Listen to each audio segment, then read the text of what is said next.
High friends, welcome back to S P tech Kannada YouTube channel. ವೀಕ್ಷಕರೇ, ಏನಿದು ಪುರುಷರಿಗೂ 2,000 ರೂಪಾಯಿ ಕೊಡ್ತಾರಾ ಸರ್ಕಾರದಿಂದ? ಪುರುಷರಿಗೆ ಈ ಒಂದು ಗೃಹಲಕ್ಷ್ಮಿ ಯೋಜನೆಯಂತೆ ಪುರುಷರಿಗೂ ಇನ್ನು ಮುಂದೆ 2,000 ರೂಪಾಯಿ ಹಣನ ಯಾವಾಗ ಕೊಡ್ತಾರೆ?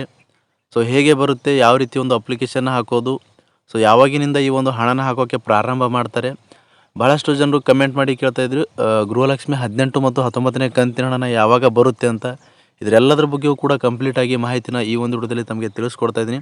ಅದಕ್ಕಾಗಿ ಹೊಸದಾಗಿ ಯಾರಾದರೂ ಚಾನಲ್ನ ನೋಡ್ತಾ ಇದ್ದರೆ ಅಥವಾ ವಿಡಿಯೋನ ನೋಡ್ತಾ ಇದ್ರಿ ಅಂತಂದರೆ ಮೊದಲು ವಿಡಿಯೋಗೆ ಮಾಡಿ ವಿಡಿಯೋ ನೋಡೋದಕ್ಕೆ ಶುರು ಮಾಡಿ. ಅದಾದ ನಂತರ ಇನ್ನೂ ಯಾರು ನಮ್ಮ ಒಂದು ಚಾನಲ್ಗೆ ಸಬ್ಸ್ಕ್ರೈಬ್ ಆಗಿಲ್ಲವೋ ಅಥವಾ ಹೊಸದಾಗಿ ಯಾರಾದರೂ ಚಾನಲ್ನ ನೋಡ್ತಾ ಇದ್ರಿ ಅಂತಂದರೆ ಈ ರೀತಿಯಾಗಿ ಸಬ್ಸ್ಕ್ರೈಬ್ ಆಪ್ಷನ್ ಇರುತ್ತೆ ವೀಕ್ಷಕರೇ, ಇಲ್ಲಿ ಸ್ಕ್ರೀನ್ ಮೇಲೆ ನೋಡ್ಕೊಳ್ಬೋದು. ಈ ರೀತಿ ಸ್ಕ್ರೀನ್ ಮೇಲೆ ಸಬ್ಸ್ಕ್ರೈಬ್ ಆಪ್ಷನ್ ಇರುತ್ತೆ. ಸಬ್ಸ್ಕ್ರೈಬ್ ಆಪ್ಷನ್ ಮೇಲೆ ಕ್ಲಿಕ್ ಮಾಡಿ. ಸಬ್ಸ್ಕ್ರೈಬ್ ಆಪ್ಷನ್ ಮೇಲೆ ಕ್ಲಿಕ್ ಮಾಡಿದ ನಂತರ ಮತ್ತೆ ಒಂದು ಸಾರಿ ಸಬ್ಸ್ಕ್ರೈಬ್ ಆಪ್ಷನ್ ಮೇಲೆ ಕ್ಲಿಕ್ ಮಾಡಿ ಅಲ್ಲಿ ಆಲ್ ಅನ್ನೋ ಆಪ್ಷನ್ನ ಸೆಲೆಕ್ಟ್ ಮಾಡ್ಕೊಳ್ಳಿ. ಈ ರೀತಿ ಮಾಡೋದ್ರಿಂದ ನಾವು ಯಾವುದೇ ರೀತಿಯಾಗಿರ್ತಕ್ಕಂಥ ಸರ್ಕಾರದ ಅಪ್ಡೇಟ್ಸ್ಗಳಾಗಿರ್ಬೋದು, ಯೋಜನೆಗಳಾಗಿರ್ಬೋದು, ಸಾರ್ವಜನಿಕರಿಗೆ ಉಪಯುಕ್ತವಾಗುವಂಥ ಮಾಹಿತಿಗಳು ನಮ್ಮ ಒಂದು ಯೂಟ್ಯೂಬ್ ಚಾನಲ್ ಮೇಲೆ ಅಪ್ಲೋಡ್ ಮಾಡಿದರೆ ನಿಮಗೆ ಮೊದಲಿಗೆ ನೋಟಿಫಿಕೇಷನ್ ಬರುತ್ತೆ. ನೋಟಿಫಿಕೇಷನ್ ಕ್ಲಿಕ್ ಮಾಡೋ ಮುಖಾಂತರವಾಗಿ ಹೊಸ ಮಾಹಿತಿಗಳನ್ನು ನೀವು ಮೊದಲು ಪಡೆದುಕೊಳ್ಬೋದು ಅಂತ ಹೇಳ್ತಾ, ಬನ್ನಿ ವೀಕ್ಷಕರೇ, ಇದು ಏನಿದು ಪುರುಷರಿಗೂ ಕೂಡ ಸರ್ಕಾರದ ಕಡೆಯಿಂದ 2,000 ರೂಪಾಯಿ ಹಣನ ಕೊಡ್ತಾ ಇದ್ದಾರೆ. ಹಾಗಾದರೆ ಯಾವಾಗ ಕೊಡ್ತಾರೆ? ಈ ಒಂದು 2,000 ರೂಪಾಯಿ ಯೋಜನೆ ಒಂದು ಯಾವಾಗ ಪ್ರಾರಂಭ ಆಗುತ್ತೆ? ಇದರೆಲ್ಲದರ ಬಗ್ಗೆ ಕೂಡ ಕಂಪ್ಲೀಟಾಗಿ ಮಾಹಿತಿಯನ್ನು ತಿಳಿಸ್ಕೊಡ್ತಾ ಇದ್ದೀನಿ. ಬನ್ನಿ ವಿಡಿಯೋನ ಶುರು ಮಾಡೋಣ. ವೀಕ್ಷಕರೇ, ಈ ಒಂದು ವಿಡಿಯೋದಲ್ಲಿ 2 ವಿಷಯಗಳ ಬಗ್ಗೆ ಕಂಪ್ಲೀಟಾಗಿ ಮಾಹಿತಿನ ತಿಳಿಸ್ಕೊಡ್ತಾ ಇದ್ದೀನಿ. ಮೊದಲನೇದಾಗಿ, ಈ ಒಂದು ಪುರುಷರಿಗೂ ಕೂಡ ಇನ್ನು ಮುಂದೆ 2,000 ರೂಪಾಯಿನ ಕೊಡ್ತಾ ಇದ್ದಾರೆ ಅಂತ ಸಾಕಷ್ಟು ಒಂದು ಮಾಹಿತಿನ ವರದಿಯನ್ನು ಹರಿದಾಡ್ತಾ ಇರುವಂಥದ್ದು. ಇದ್ರ ಬಗ್ಗೆ ಕಂಪ್ಲೀಟಾಗಿ ಮಾಹಿತಿನ ತಿಳಿಸ್ಕೊಡ್ತೀನಿ. ಸೊ ಇನ್ನು ಮುಂದೆ ಪುರುಷರಿಗೂ 2,000 ರೂಪಾಯಿ ಹಣನ ಕೊಡ್ತಾರಾ? ಹಾಗಾದರೆ ಯಾವಾಗಿನಿಂದ ಕೊಡ್ತಾರೆ, ಯಾವಾಗ ಈ ಒಂದು ಯೋಜನೆಯನ್ನು ಜಾರಿಗೆ ತರ್ತಾರೆ ಅನ್ನೋದ್ರ ಬಗ್ಗೆ ಕಂಪ್ಲೀಟಾಗಿ ಮಾಹಿತಿನ ತಿಳಿಸ್ಕೊಡ್ತೀನಿ.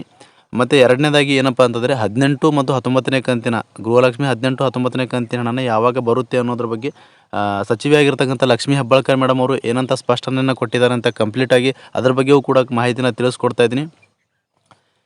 ಬನ್ನಿ ಮೊದಲನೇದಾಗಿ ಈ ಒಂದು ಮಾಹಿತಿನ ಹರಿದಾಡ್ತಾ ಇರುವಂಥದ್ರ ಬಗ್ಗೆ ಚರ್ಚೆ ಮಾಡೋಣ. ಮೊದಲನೇದಾಗಿ, ಈ ಒಂದು ಸೋಷಿಯಲ್ ಮೀಡಿಯಾಗಳಲ್ಲಿ ಆಗಿರ್ಬೋದು, ಭಾಳಷ್ಟು ಒಂದು ವಿಡಿಯೋಗಳಲ್ಲಿ ನೀವು ಕೂಡ ನೋಡಿರ್ತೀರ. ಇನ್ನು ಮುಂದೆ ಗಂಡಸರಿಗೂ ಕೂಡ ಗೃಹಲಕ್ಷ್ಮಿ ಯೋಜನೆಯಂತೆ ಪುರುಷರಿಗೂ ಕೂಡ 2,000 ರೂಪಾಯಿ ಹಣನ ಬರುತ್ತೆ ಅನ್ನೋದ್ರ ಬಗ್ಗೆ ಮಾಹಿತಿನ ಬರ್ತಾ ಇರುವಂಥದ್ದು. ಈ ಒಂದು ಮಾಹಿತಿನ ಯಾರು ಕೊಟ್ಟಿದ್ದಾರೆ, ಯಾರು ಹೇಳಿದ್ದಾರೆ ಅನ್ನೋದ್ರ ಬಗ್ಗೆ ನೋಡೋದಾದರೆ, ಹಾಸನ ಶಾಸಕರಾಗಿರ್ತಕ್ಕಂಥ ಕುಣಿಗಲ್ ರಂಗನಾಥ್ ಅವರು ಅಂತಂದರೆ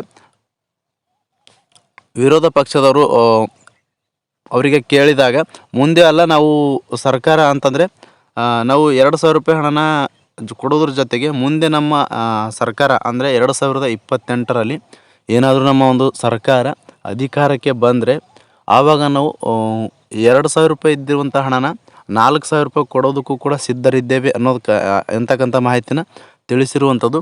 ಅವರು ಕುಣಿಗಲ್ ರಂಗನಾಥ್ ಅವರು ಯಾವುದೇ ರೀತಿಯಾಗಿರ್ತಕ್ಕಂಥ ಒಂದು ಪುರುಷರಿಗೆ ಕೊಡ್ತೀವಿ ಅನ್ನೋದು ಕೂಡ ಒಂದು ಹೇಳಿಲ್ಲ. ಸೊ ಹೀಗೆ ಕೊಡ್ತಾ ಇರುವಂಥ 2,000 ರೂಪಾಯಿ ಹಣನೇ ನಾವು ಮುಂದೆ 2028ರಲ್ಲಿ ನಮ್ಮ ಒಂದು ಕಾಂಗ್ರೆಸ್ ಸರ್ಕಾರ ಅಧಿಕಾರಕ್ಕೆ ಬಂದರೆ ನಾವು 4,000 ರೂಪಾಯಿ ಕೊಡೋದಕ್ಕೂ ಕೂಡ ಸಿದ್ಧರಿದ್ದೇವೆ ಅನ್ನತಕ್ಕಂಥ ಮಾಹಿತಿನ ತಿಳಿಸಿರುವಂಥದ್ದು. ವೀಕ್ಷಕರೇ, ಯಾವುದೇ ರೀತಿಯಾಗಿರ್ತಕ್ಕಂಥ ಪುರುಷರಿಗೆ ಕೊಡ್ತೀವಿ ಅಂತಕ್ಕಂಥ ಮಾಹಿತಿನ ಸ್ಪಷ್ಟಪಡಿಸಿಲ್ಲ. ಮುಂದೆ 2028ರಲ್ಲಿ ನಮ್ಮ ಒಂದು ರಾಜ್ಯ ಸರ್ಕಾರ ಅಧಿಕಾರಕ್ಕೆ ಬಂದರೆ ನಾವು 2,000 ಬದಲಾಗಿ 4,000 ರೂಪಾಯಿ ಕೊಡೋದಕ್ಕೂ ಕೂಡ ಸಿದ್ಧರಿದ್ದೇವೆ ಅಂತಕ್ಕಂಥ ಮಾಹಿತಿನ ತಿಳಿಸಿರುವಂಥದ್ದು. ಯಾರು ಕೂಡ ಪುರುಷರಿಗೆ ಕೊಡ್ತಾರೆ ಅನ್ನೋಕ್ಕಂಥ ಒಂದು ನಿರೀಕ್ಷೆನ ಇಟ್ಕೊಳ್ಬೇಡಿ. ಸರ್ಕಾರದಿಂದ ಯಾವುದೇ ರೀತಿಯಾಗಿರ್ತಕ್ಕಂಥ ಪುರುಷರಿಗೆ ಕೊಡಬೇಕು ಅಂತ ನಿರ್ಧಾರ ಮಾಡಿದರೆ ಅಫಿಷಿಯಲ್ ಆಗಿ ನೋಟಿಫಿಕೇಷನ್ ಹೊರಡಿಸ್ತಾರೆ, ಅಫಿಷಿಯಲ್ ಆಗಿ ಮಾಹಿತಿನ ತಲುಪಿಸ್ತಾರೆ. ಆವಾಗ ಈ ಒಂದು ಮಾಹಿತಿಗಳನ್ನು, ಇಂಥ ಮಾಹಿತಿಗಳನ್ನು ನಂಬಿ ಅಂತ ಹೇಳ್ತಕ್ಕಂಥ ಮಾಹಿತಿನ ತಿಳಿಸ್ತಾ, ಎರಡನೇ ಅಪ್ಡೇಟ್ ಏನಪ್ಪ ವೀಕ್ಷಕರೇ ಅಂತಂದರೆ, ಎರಡನೇದಾಗಿ ಗೃಹಲಕ್ಷ್ಮಿ 18 ಮತ್ತು 19ನೇ ಕಂತಿನ ಹಣ ಯಾವಾಗ ಬರುತ್ತೆ ಅಂತ ಸಾಕಷ್ಟು ಜನರು ಕೇಳ್ತಾ ಇದ್ರಿ.